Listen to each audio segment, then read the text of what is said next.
Hey guys, how's it going? The purpose of today's video is to discuss some of the training methods and progressions that we've been using in this quarantine time to preserve our strength and muscle mass in our athletes. We've gone to an isometric based protocol, and isometrics, a simple definition, is when you're undergoing a muscular contraction but the length is not changing.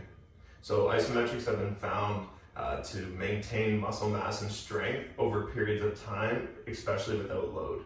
So today I want to talk about two different forms of isometrics and why we use them for two different reasons. So we have overcoming isometrics and yielding based isometrics. And for the purpose of this video, we're going to use the example of the deadlift for overcoming and a row for yielding based isometrics.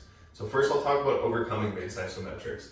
So an overcoming based isometric is when you're trying to produce as much force as possible moving against an immovable object. And the purpose of using this form of isometric is trying to preserve our max strength and power output in our athletes. So we have three different progressions that we've been using for the overcoming isometric. First, we have the build-up. So thinking about the build-up, we're thinking about building force over a small period of time, 5 to 10 seconds, and then doing as much force as possible for another 5 to 10 seconds.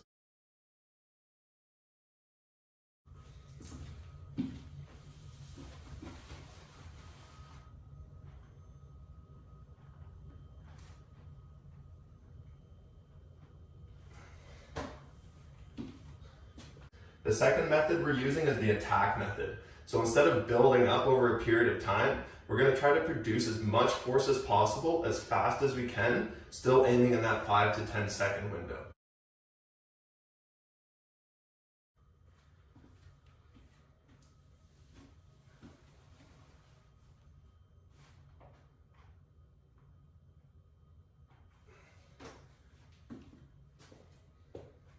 The third method we've been using is a positional based hold. So we're looking to work through multiple positions. The reason for this is that an overcoming isometric only carries over strength within 15 degrees of a specific joint angle. So if I'm only ever working one angle position through the overcoming isometric, that's not going to carry over to a full movement lift like we want it to. So we're always going to work low to high in this method and working 2 to 3 positions on the way through.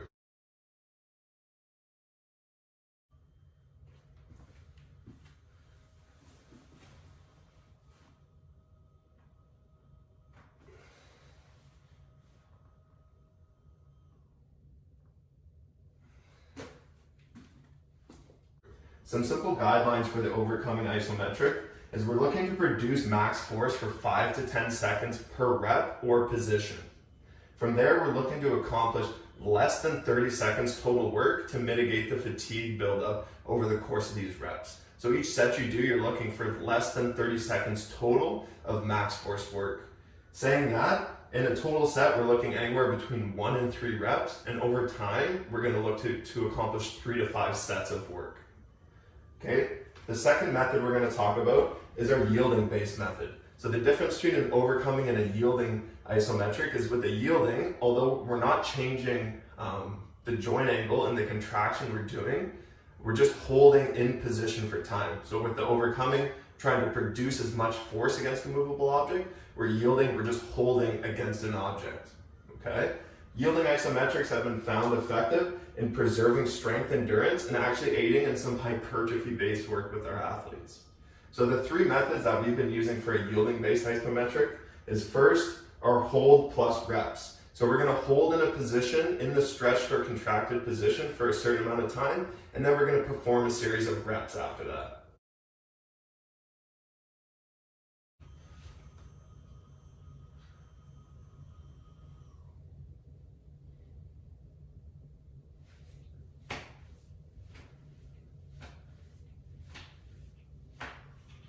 The second base method we've been doing is our reps into our hold method. So just the opposite of the prior one.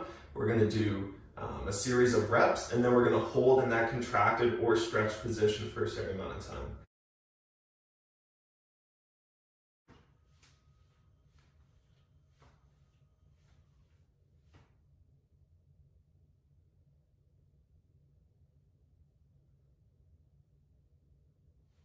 The last one we've been using is our inter-rep holds. So this is a series of reps and holds in which you might do 3 to 5 reps, And on that 5th rep, you might hold for 5 to 20 seconds and do that in a series of 3 rounds. So it might look like a set of 10 reps. Every 3 reps, we perform a hold, and we go through that for the whole set of 10.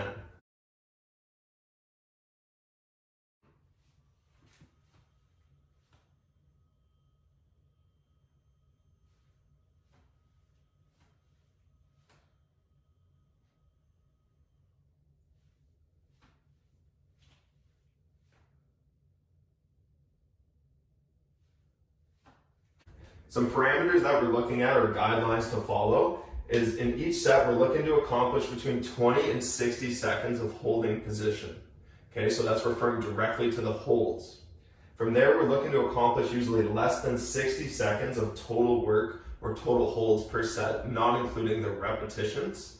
From there, we're looking to perform 6 to 10 reps. So whether we're holding and performing the reps, doing the reps, and then the hold, or mixing in the reps and the holds together, we're trying to accomplish between 6 and 10, and then again, very similar to the overcoming, we're trying to perform 3 to 5 sets.